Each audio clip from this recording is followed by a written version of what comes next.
Hey, I'm Sarah. And I'm Amy. Welcome to United Humans, a podcast that goes into the personal lives of our 6,000 plus volunteer medics and their families. 75-year-old male, possible cardiac arrest. My name is Gabi Friedson. I'm Dina. This is Ronnie. We're a couple. I'm Vicky. United Hatsalah's only mission is saving lives, and we'll discuss how that doesn't leave room for discrimination against color, race, religion, or sexual orientation. Let's talk about fear, trauma, pain, and connection. Join us. Let's discuss these diverse volunteers from all across the country. I'm so excited to be sitting with my dear friend Noa. She is so full of energy. You're going to feel her enthusiasm just coming through your speakers into your car or kitchen or wherever you're listening to this podcast. Noa, welcome. Good morning. So happy to finally meet you. We spoke so many times on the phone, and you're in one of my first blogs, so it's great to meet you finally in person and to hear more about your stories. Yeah, you have so much to tell the world, and I'm just so happy that you're sitting here with us. So thank you for schlepping all the way from Tel Aviv. It's fine. There's a very easy train nowadays. True, but still. And it's raining. Okay, so I want to start with like your background. Like I really don't even know that much about how you grew up. You want to just tell me where you grew up, where you're from? Sure. I grew up in Jerusalem. My parents came from New York back in the end of the 70s. And I was born mid-80s in Jerusalem. I grew up in a conservative kind of family. I mean, we kept holidays, and I went to like a conservative high school. But I was always doing arts. I was like a dancer, and I was always kind of like figuring out my way. Growing up in Jerusalem back in the 90s, things were difficult. It was times of the Intifada, and there were a lot of ambulances and police forces and army all over the place. I remember that for years I didn't really think about it, but when I moved to Tel Aviv in my 20s, and I realized where I grew up, I really was shocked how I like kind of was a mentally healthy person. Like after what I've been through as a child. Wow. It was a bit traumatic actually. And that's kind of like something that brought me to like kind of like the day where I decided to be a medic. I felt there's like some kind of deep connection to things I've seen. Wow. I've never even heard it put that way, and you just said that so like, yeah, you grew up in a traumatic environment. Yeah. And I didn't realize it till much later in life when I started investigating it in a theater troupe that dealt with the relationships between Arab and Jews. Mm-hmm. And that's when I realized for the first time that I grew up in a conflict that wasn't only mine, but it was like a society was in a conflict around me. Wow. And I didn't realize it. So you just mentioned theater. I know you're an actress. Can you speak a bit more about... How'd you get there? Yes, as a child, I was like a very energetic kid that liked to like do dress up and put on little shows in the living room. Well, that's fun. We grew up together. We would have put on the best shows. Right. At some point, I was kind of like, I wasn't defined as a hyperactive kid, but I was very, very talkative, had a lot of energy, and I also had some problems at school. I was bullied a bit, and I didn't have many friends. And actually, I think that one of my ways of feeling free was dancing and acting. So when I first started taking ballet classes and dance, I remember feeling a very strong connection to just being and feeling happy. And even though things were rough at school, because I grew up in an American family, I think people felt like I'm different. There were a few years where I had an accent because we lived in America for sabbatical for a while. And we came back, I kind of started again, like with my identity as an Israeli. So I think those years, like as a child, kind of changed things. The way I learned Hebrew, like all over again at 6 or 7 years old, and other things that happened. So when I started dancing and acting, I kind of met myself again, and had a happier childhood. Wow. At what point did you think like, hey, I could do this for a living? I mean, every kid wants to grow up as a ballerina, right, but right. I think I just the feedback I got was that I'm a performer, And at school and in high school, people always used me for ceremonies, and I eventually danced in a dance troupe. And then I went to acting school as an adult, Wow. and yeah, I did well. Nowadays, I'm more doing like camera work. I'm not doing theater at the moment, but never say never. I just my personal like I just prefer acting on camera and doing small projects than rehearsing all day in theaters with no budgets. But that's just me. But in the past, you mostly did theater. I did, yeah. I did some like fringe theater, and I did some dance theater when I was more of a dancer. Nowadays, I combine things. It depends on when you meet me. Like right now, we ended a few years of COVID, and things have kind of been stuck. I actually just opened myself up to new opportunities, and I'm doing actually new things in the last Can you tell us? year. I started going to university again suddenly. What are you studying? I have a degree in education and theater and movement, but I went back to learn group facilitating. It's kind of like it's an area where you can work with organizations and with people on emotional skills, and make people better communicators.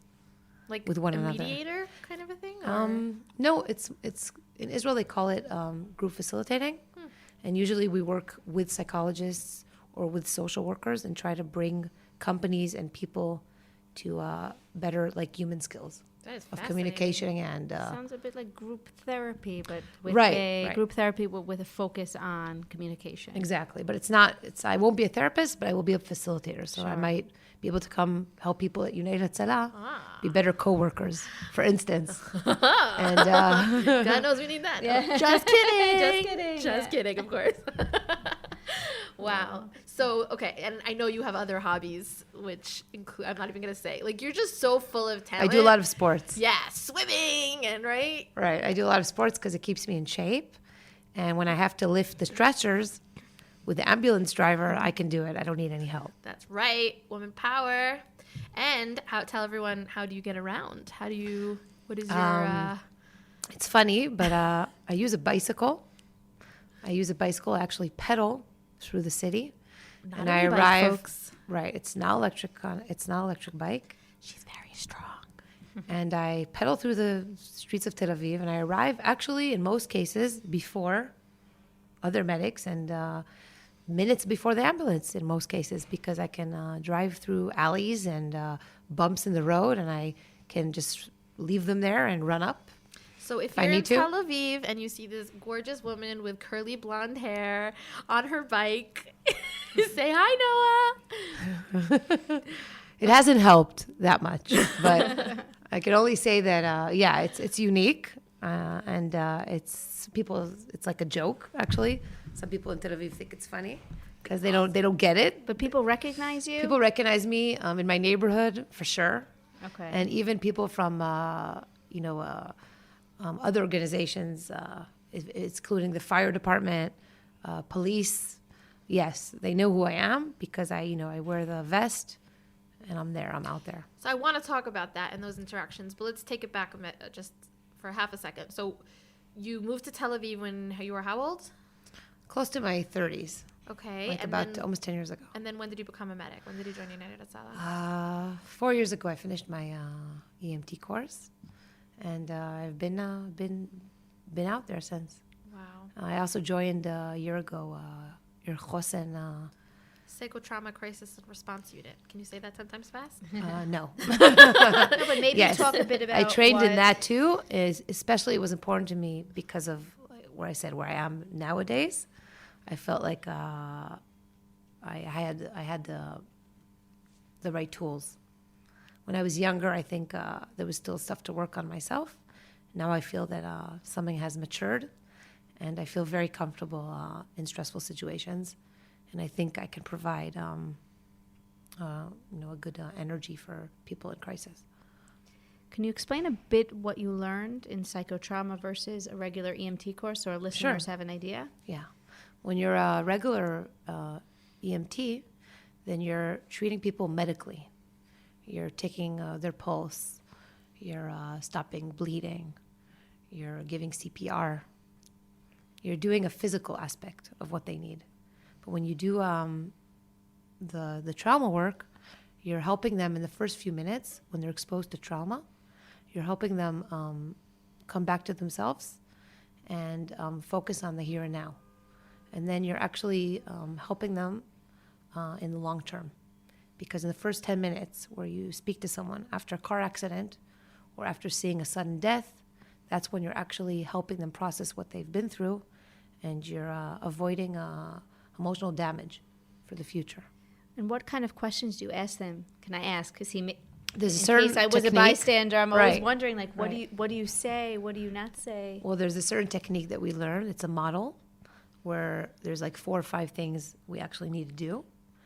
And in short, I can just say that it's getting them to kind of separate their emotions from their rational part of their brain.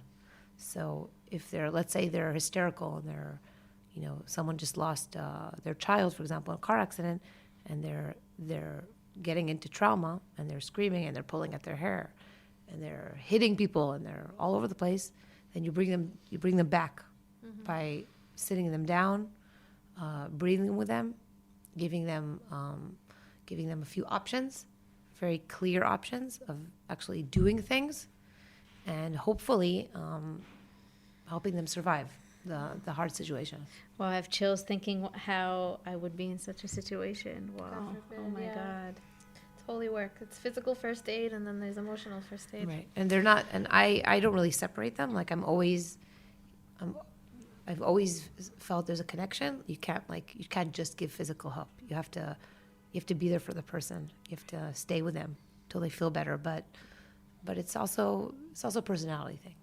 Some medics, just like me, connect to people. I would say spiritually, and then even though I'm stopping their bleeding, I'm looking into their eyes. Right. So that's like a style of giving first aid. See, folks, told you. Wow. No, I'm already. It's like only like 10 minutes in, and I'm already like, okay, you sold me. Like We have time. But how do you separate your emotions when you're in such a situation? Like I said before, I was talking about my childhood, and I haven't talked about this in quite a while. Maybe in therapy or I don't know, one-on-one. So I hope it's okay that I'm telling you these things. I think it's important when you're a person that has been in need at certain times in life, and when you needed support and validation, I think you kind of know what the other side feels like. And I just think that I could have lived my life kind of ignoring the fact that people are suffering and need help, and maybe I would just act and not do anything else, but make people laugh and think I'm great. But I always knew that it's not enough for me. I always felt like I need to touch people and have a personal connection, and the volunteering just gave me that kind of satisfaction. Sorry, satisfaction. No, that's not the first I meant time gratification and satisfaction, Yeah, so it came out one word. I've heard that before from another volunteer. I Yeah. spoke to recently. Said what gives him the satisfaction of volunteering was those individual Right. connections. I Right. think everybody connects to it differently, so that's really interesting Yeah, to hear.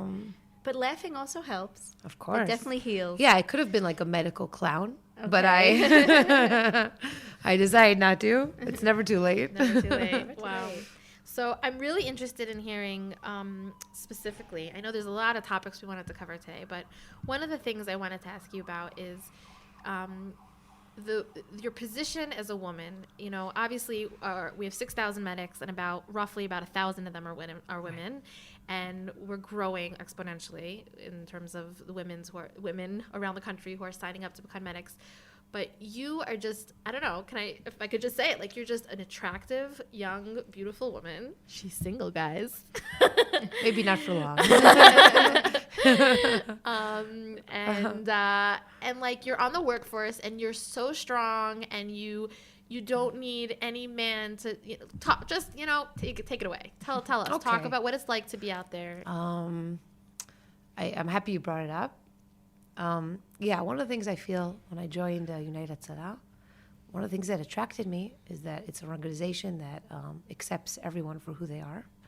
And they really do accept people openly. It doesn't matter what's your gender or your belief or your social status.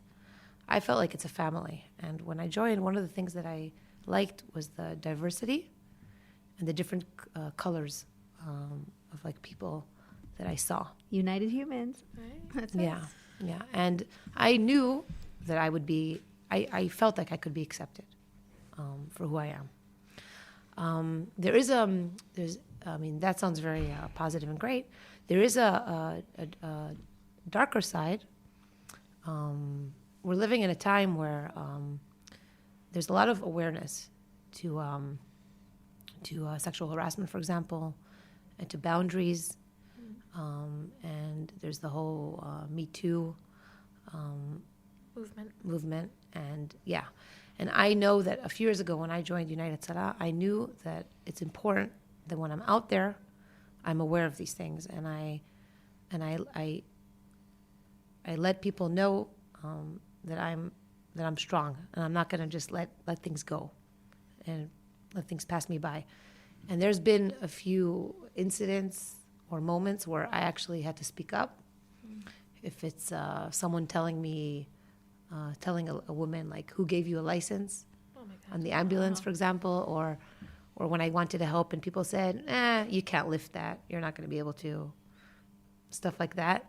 And then there's been moments where I climbed through a window because the firemen were too big, and I climbed through and opened the door from them on the other side. Wow.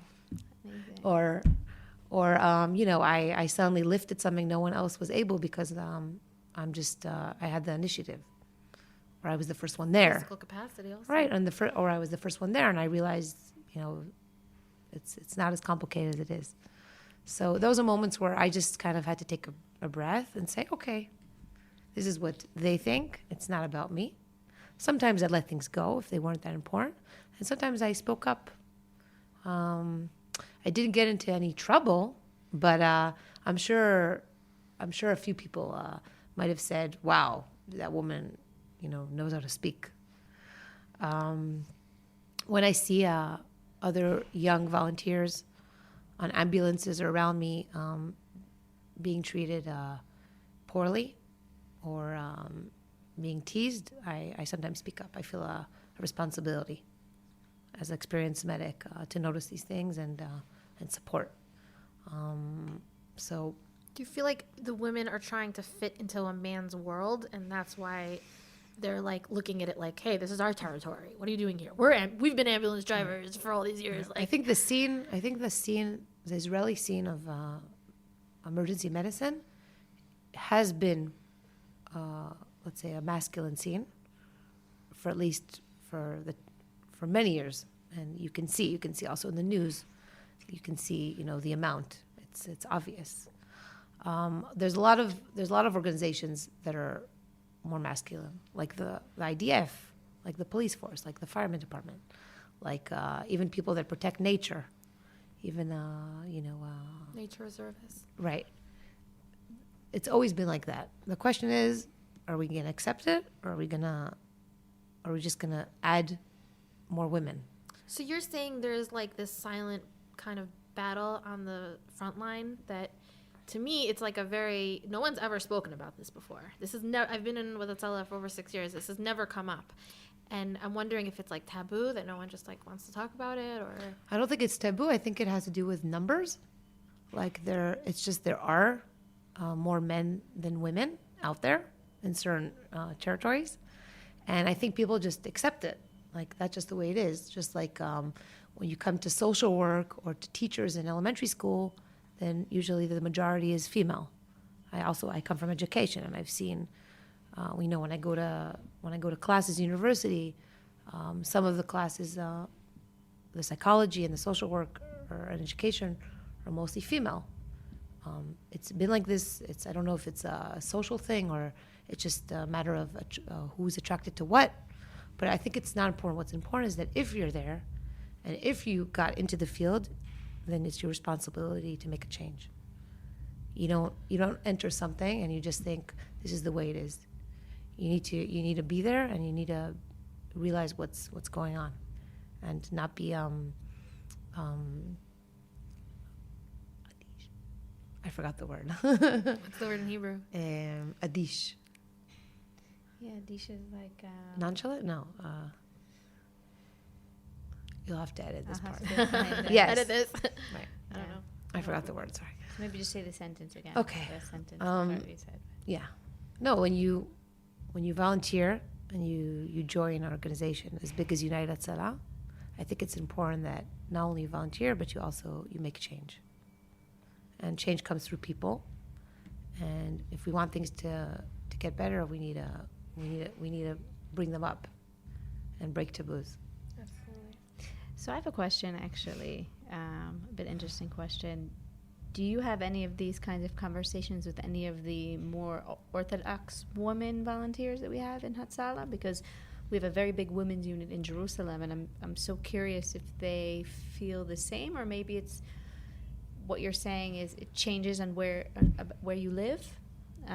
Have you had those conversations?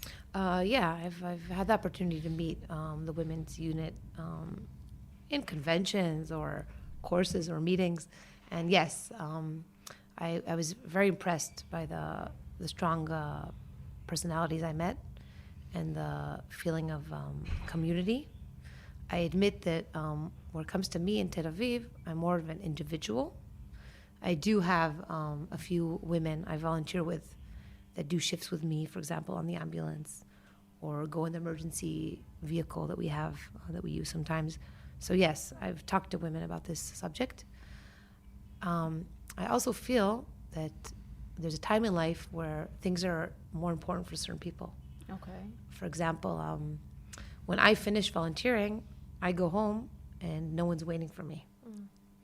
I don't have children or a spouse right now, so I have more time to process what I'm feeling, and I can think about it, and I can reflect on what I've been through. And I feel that many times, with the overwhelming lifestyle that most of us are living nowadays, juggling between work and bringing up children and ending the month in certain cases, then people aren't as available sometimes for this.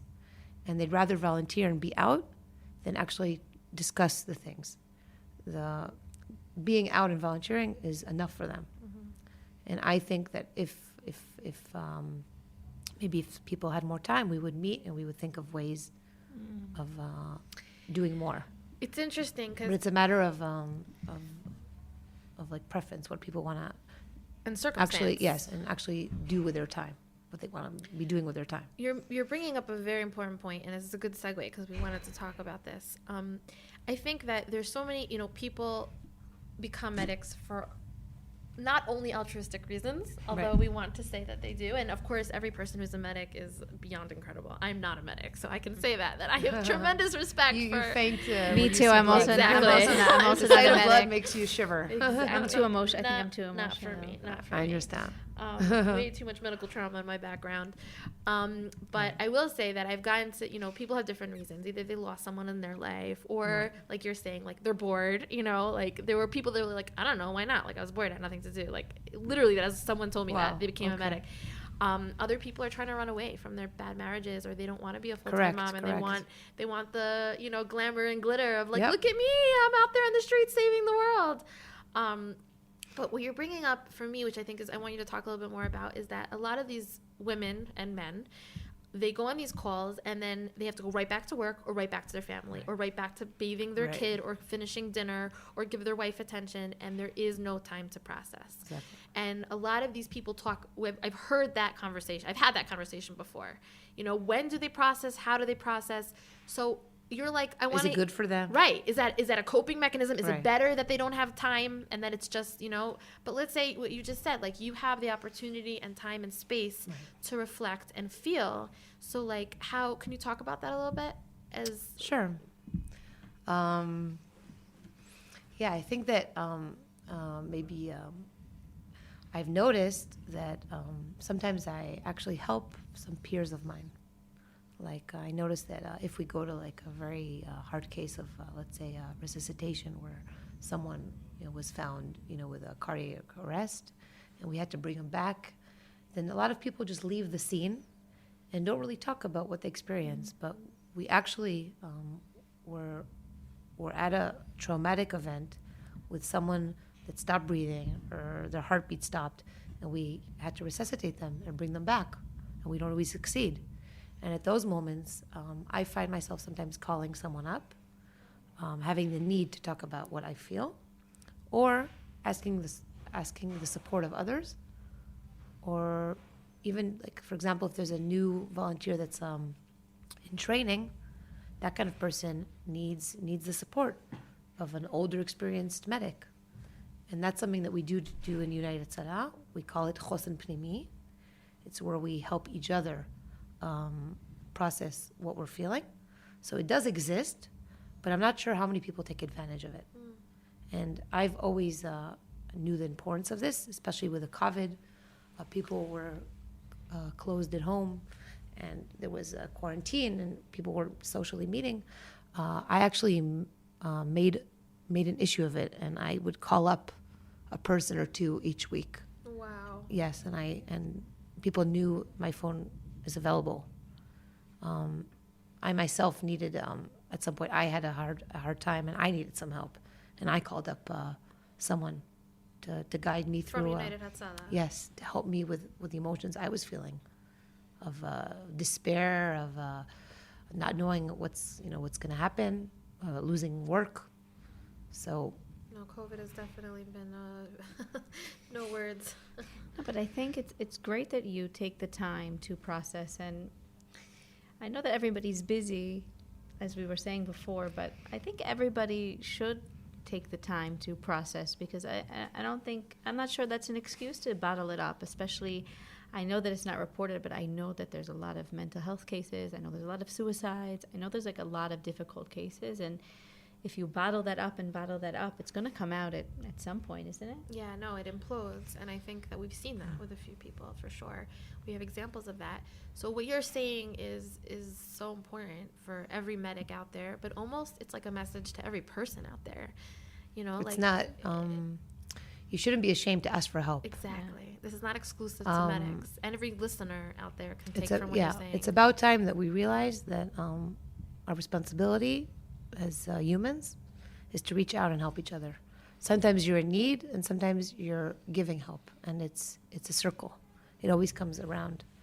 And even though you said it's sometimes it's the feeling of someone that wants to be like a savior. Sometimes you also have to be a warrior. Sometimes you have to fight through life, and at those moments you shouldn't be alone. And that just brings me back to my childhood when I was all alone and I was being bullied. No one came to help me, and it's not right. Of course. So now that I'm an adult and I have tools to help myself and to help others, I'm taking advantage of it. And Noah, when a few years ago, now I'm trying to remember, it was 2019 that we went to LA. So it was so fascinating because I had just met you, right. And they had asked me, Sarah, we need a medic to fly to LA and to represent, the 6,000 medic. And like within 3 seconds, I was like, Noah. And I barely knew you then. And there was just some energy inside of you. You have such a strong, powerful message that you're saying here that I felt like, and everyone in that LA audience felt, this is right before COVID hit strong. Yeah, exactly. And everyone just in that audience fell in love with you. And I try to get you in front of the screen and in front of the mic as much as possible, because what you're saying is just, it's not being said by other people. And you're saying something so, so, so important. So I hope everyone listening could take it to heart. Tell me a little bit more, if you can, about Corona. Can you delve into that a little bit? What this tkufa has been for you, and what this tkufa in English is, this time period? Error, right? Right. I think that all of us, was it almost 3 years now? How long is it? 2 years. 2 years. Yeah, I lost a year. I lost a year because it was hard. Right. We first found out that there's a pandemic. Or a plandemic. Right. We didn't know what it would take out of us. We didn't know we would be actually kind of putting ourselves in certain risk.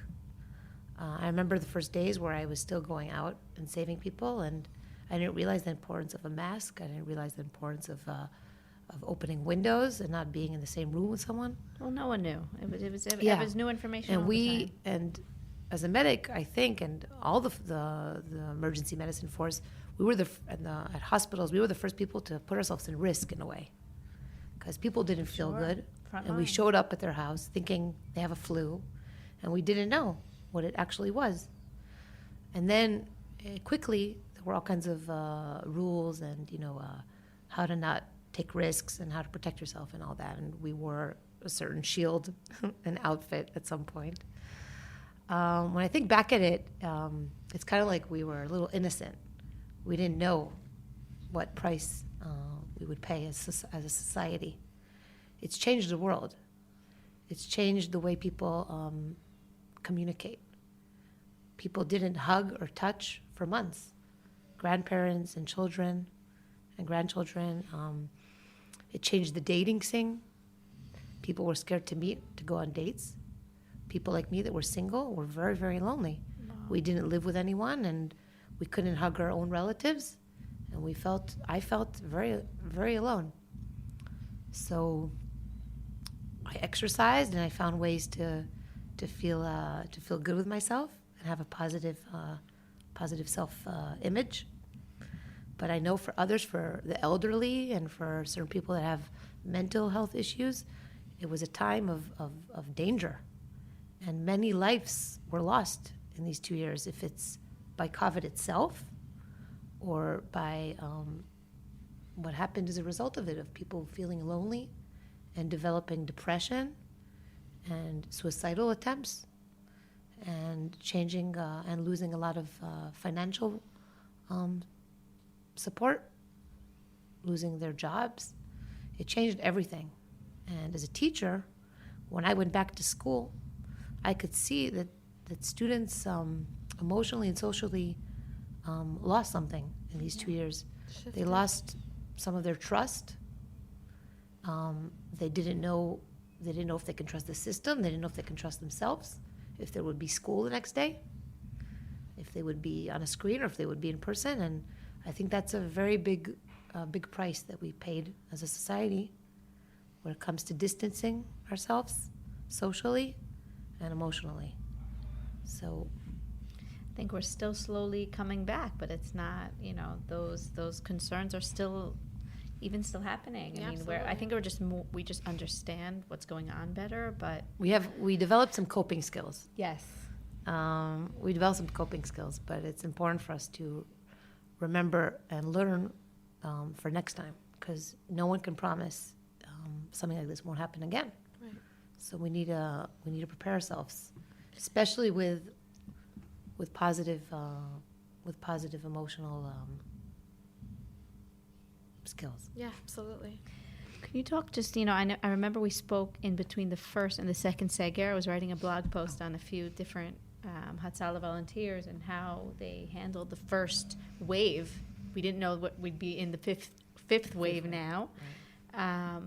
I know that you joined the Humanitarian Mission, which was bringing medications to elderly and food. To people that can't leave their homes. Can you talk a little bit about what you did in that time? That was a period of, I counted, it was about 60 days. Okay. Where the first Yes, lockdown. the first and second lockdown. Okay. That it came to like almost 2 months. Yeah. Of that situation. Yes, I was living in Tel Aviv in my apartment, and I had a bicycle, and there were certain rules about distance. 100 meters from your home, a kilometer from your home. There were all kinds of rules about moving away from where you are. And because I was a medic, I had the approval of distributing medicine to whoever needs it. So I got on my bicycle. I went to the grocery store or to the clinic, and I picked up pharmacy, and I picked up people's medicines, and I brought it to them, and I left it at their door, and I walked away, or I knocked and I walked away, or I gave it to their caretaker. and it helped me feel good, fulfilled, because I was so alone. So it gave me like a mission to do every day. Wow. And it was weeks where I forgot what I need because I was out there giving. Wow. And it's a good thing, because I didn't have the time to feel alone. Good purpose. Yeah. And there was like a call center, like people. Yeah, there was a call how center did it here go? in Jerusalem that distributed to areas, and I also had there was a hotline for people in need, Okay. and I was actually answering some calls in English to certain people, like in old age homes, people that had trouble understanding what they were reading in the paper, translating for them.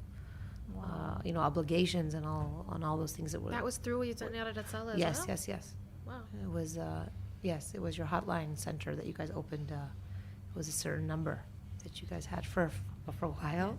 No, and I think you told me we that used you would it. speak to elderly who were lonely, Right, and you would speak right. with them for a while, and you would just try to make them feel better. Mhm. And it seems that you felt better also Yes. through that. So Yeah. I was going to say, one thing that's fascinating, I think, about COVID is that healthcare providers and first responders and social workers and therapists and, they were going through the same challenge as their recipients or clients, Right. which is so unique. You know what I'm saying? When does that ever happen? Where you, as the medic or the person showing up on scene, we're literally going through the same world challenge as the person and that puts you in a different position, because suddenly it's like we're all equals. Did you feel that at all? Yes.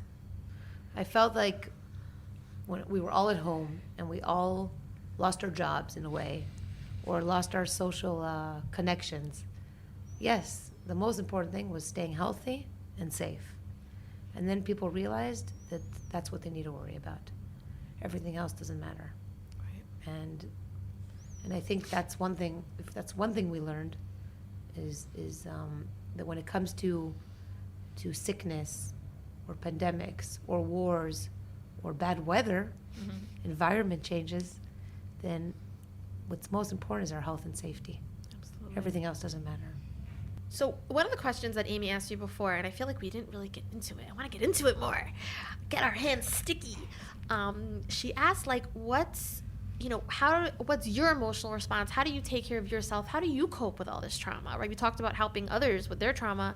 What are the things that you do for yourself to keep yourself sane and emotionally stable from everything that you see? Self-care. Yeah.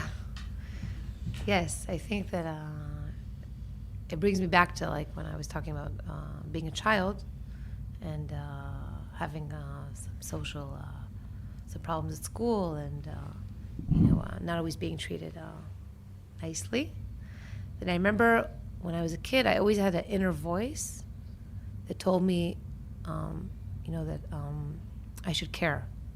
I should care about what's happening. Even though if people do the wrong thing, I knew deep down that most people are doing what's good for them, like for their inner positive self, kind of. When I go into a stressful situation as a medic, and I see people kind of losing their center, reacting emotionally aggressively or confused, then at that moment I remember the anchors that I have, the tools, the instruments that I collected over the years. Part of it has to do with my yoga practice. I practice almost every day. I do a certain type of yoga. Can I ask what type? Yeah. Yeah. Vinyasa. Okay. Yeah. Right. I like hatha yoga. Right. It's similar. Yeah. Vinyasa, and yes, I've done power yoga, but lately, because I run and swim, I have the aerobic part of my life. So I like Vinyasa's more flow. Right. I like a flow. Right. A yoga that's more flowy, because it gives you time to look inside, and not only be about the positions, but be about the flow and the breathing. So yes. So many people don't practice yoga, but the yoga is a way of looking at life with compassion and no attachments and here and now. And all those things are kind of like mantras that I practice in my day-to-day. So if I'm, for example, feeling down or negative about something, sometimes I'll have to stop and kind of scan myself from head to toe and tell myself to breathe and to remember that everything passes. So if I'm in a very traumatic environment and there's sirens going off and everyone's hysterical and there's blood or there's very difficult smells or things going around me, then I try at that moment to realize it's going to pass. It's something that's happening now. It's very difficult, but I have the tools to do 1, 2, and 3. I know how to survive and get out of the situation in the best way. So that's a connection to like here and now and being a medic that uses emotional tools from the yoga world, for example. You asked me also about what helps me to cope. What helps me to cope is that all humans, at the end of the day, want to feel loved. And everyone, just in general, wants to feel good. And some people don't always know how to express it. Some people's way of expressing it is actually by saying negative things or doing negative actions because they're so passionate about their beliefs and they want to be right. And sometimes you have to let go. Sometimes you have to let people express these things. And if you try to fight them at that moment or object to what they're doing, you'll get into deeper conflict. Sometimes it's better to let things wait for a little. So, for example, if I'm in the street and there's 3 medics telling me to move away because I'm a woman, and they're telling me, it's okay, we don't need your help. Or, we got it. We got it. At that moment, the feminist in me might say, hey, that's my job. You guys move away. Or I can just say something like, this is important to me. I'm also at the scene. Or let me help you. Or I want to do this. Or find something else to do that's even more important. Like taking care of the woman on the side that's crying because her husband is hurt. So I might not lift the husband because there's 3 other guys doing it, but I will give attention to the woman that needs my compassion at that time and my softness. Which is really beautiful what you just said. And I think that a lot of people believe chesed or giving, doing kindness. A lot of people do what's good for them. And it's so interesting, like I've seen this over and over again where people come into a situation and they do the thing, I'm not saying this across the board, but that people either do what's good for them to look good or to feel fulfilled instead of what's actually needed.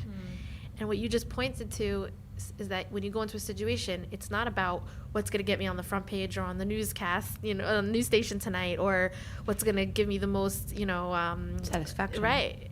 Satisfaction, emotion. It's really just what's the need here. So if it means not doing A and instead doing B, that's when you're out there, there's no room for ego. There's no room for being in the spotlight. It's not about you. It's about the person in need. So you need to move everything away. It doesn't matter what you look like. It doesn't matter your background. If you're female, male, successful, not successful, Jewish, Arab, Christian, it doesn't matter. Gay, straight, doesn't matter who you are. It's about giving the help to the person in need. And I try to, in general, when I do other things, even when I'm acting or when I'm even shopping in the grocery store, I'm seeing the other person there. I'm paying for my groceries, and I'm seeing that the person in the cash register is having a really hard day, and they're really impatient. And I'll just say something like, how are you doing? Or thank you so much for helping me. It's not about the shopping. It's about meeting people. It's about being there at the moment. I'm getting so teary-eyed. And do you get the opportunity to go on a lot of calls in Yaffo? I know you live close by. Do you get to work with our Arab volunteers there? Yes, but it's not only in Yaffo. First of all, we meet in Tel Aviv also. Okay. Yes, I've gone to cases at the beach. I've gone out, for a jog and helped someone, in one of the alleys, in Yaffo. I've been on shifts with Arab volunteers. I have many friends from all. Ibrahim Ayuti, right? Were you at his wedding? He just got married. He couldn't invite us all. Right. No, also Corona restrictions. It wasn't appropriate because Right. It was a traditional kind of setting, I A think. Muslim medic who I don't know. was fantastic. I only heard about it a few days ago, and I was very happy for him. So happy for him. But yeah, exactly. There's some events where when it's the right time. And, sometimes when it's just the right time just to write a message to someone. Right. Someone has a new baby, and you want to just say congratulations. You want to say congratulations, and you don't always go visit that person. Depends on the friendship. Depends on the connection you want to make with someone.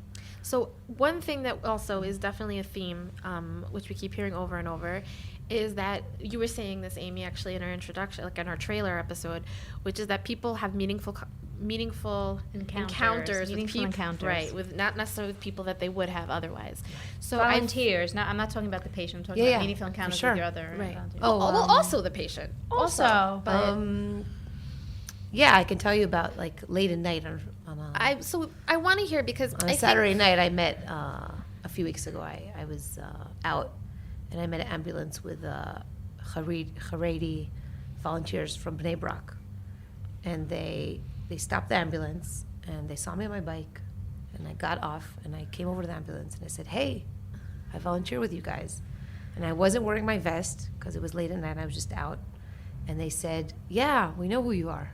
Wow. And when I said my number, my personal ID number, they said, "Yeah, we know who you are. We hear you on the radio." Wow. And that was really, really exciting for me. Like, when would you ever walk up to like Haredi guys and be like, "Hey"? It's because, not that you wouldn't, right, but like because we volunteer for United Salah, we feel connected. So yes, they won't shake my hand or give me a hug, but they'll see me. There's camaraderie there. And they'll see me and they'll recognize me as one of them. So also, I guess we spoke about this a little bit before, but does your experience with the Intifada and growing up in Jerusalem, do you get triggered now when there's sirens and everything that happened in Gaza? When you spoke about that, I remember there was a story about a Jewish and an Arab doing an ambulance shift in Tel Aviv during the last mission. I heard about that, right. Javira Dani, and I forget who it was. But I myself am not, at this point in life, I'm not as triggered. Okay. Because I wasn't exposed, let's put it that way. I didn't serve in the army. And luckily, I wasn't exposed to, let's put it, life and death situations where other medics I know have been, if it's their service or if it's just being out there. In high school, I avoided buses for quite a while. There was like 2 years where we didn't get onto buses, where I bicycled or walked to school. I know people have been hurt. I know people that have lost their relatives in terror attacks. I know even 9/11. I've heard of people, distant people I've heard that were affected by it, for example. What's important is to realize that everyone has grief in a certain amount. If it's a personal story, if it's a family member they lost, if it's someone they know that was hurt, there's all kinds of ways with coping with pain and with terror or death. So I wouldn't say, you know what, I'll tell you, you never know where it might hit you and you could be triggered. It's true. But hopefully, because I'm trained and I'm always taking extra courses and I'm listening to podcasts and learning about these topics, hopefully, if I'll be in a situation like that, hopefully I won't freeze or fly, but I'll fight. Wow. Is there one kind of call that when you hear on your radio, you have a different reaction than the other ones? I understand what you mean. I think birth excites me. Like when I see... I was totally thinking in the say- negative. You went positive. They say Awesome. contractions or labor, then I immediately Woohoo! I immediately jump up, right, from what I'm doing, and Have I you leave been the in house in many pajamas. You've been in many births? Or? Wasn't lucky enough to deliver, Not yet. but I Not yet. was at a birth where someone else Yeah. was delivering, and I was there helping. That's amazing. And I came to 2 births where the baby was out already. Wow. But it's fine with me. Incredible. um, And what about on the other side, if I may ask? Like, that's a positive. What about, like, is there something, like, more of what Amy was saying? Is there a certain trigger call that, you know, is it, for some people it might be suicide, for some Right. people it might be children. I think it might be a chosen call, like a call where I know... Psychotrauma. Yeah, or there's been a very difficult accident on a highway, or some kind of tragedy, or we're needed. Those are the calls where I'll be like, I'll be sitting at the edge of the couch and kind of waiting to get instructions of am I needed, or am I gonna pass this Right. time? I could just say that, like, Noah, I look at you and I consider you a friend, even though I don't get to see you very often. But I think that, you know, when you're a teenager, like, your friends might be, like, maybe interests, common denominators of interest or whatever. And as I'm getting older, like, the people that I'm attracted to for friendship are people that work on themselves and that are growing in a constant state of We movement. have a heart connection. And I literally, I think that's what makes, like, not every medic out there, and I really could say this with confidence, right, Amy? Like, not every medic out there is someone who's working on themselves and looking at this as a spiritual experience or even an emotional experience. Some people are like, oh, blood, okay, bandage it up, yeah, next. And there's no, not that there's no feeling, but you have, like, a whole nother dimension to your treating people Sure, that I is felt so that also. unique, and I am absolutely blown away by it. And it reminds me, oh yeah, that's why I love her so much.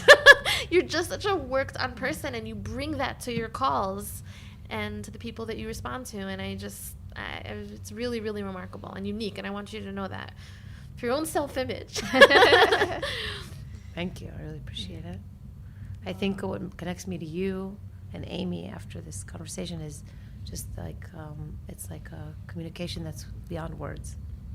It's more like a heart connection where you see someone that you connect to and you don't know exactly why, but you can connect to them just because your heart's open. Absolutely. So, wow. So thank you so much. Is there any last parting words or messages or Yes, Or advice you would want to Yeah. give to... I hope that everyone that was listening took something from this conversation.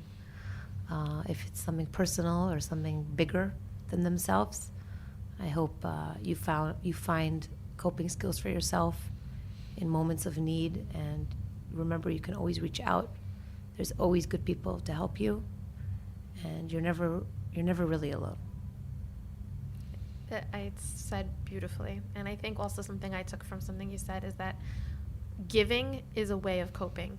I kind of heard that in between the lines, that for people who are struggling, giving is really, in a way, a way, Yes. it helps you cope and it helps you get through the day by day. I found that to When be, you give, you it's get. a novel When idea. when you give, you get. Right. Beautiful. Wow, thank you so much. No, it's been a repeated theme, I think, in some of our episodes so far. That giving is coping, and I think it might be what connects certain United Hatzalah volunteers together. Absolutely. Noah, thank you so much. Just Thank you. continue to inspire and help emotionally and physically, and continue to just be who you are, because you're just a big light in this world. Oh, thank you so much. Thank you so much for coming all the way. Thanks for listening, guys. Bye. Thank you so much for listening to the United Humans podcast. Share this with a friend, subscribe, and we already know you're going to leave us a positive review, so we'll just thank you now for that. Bye. Adios.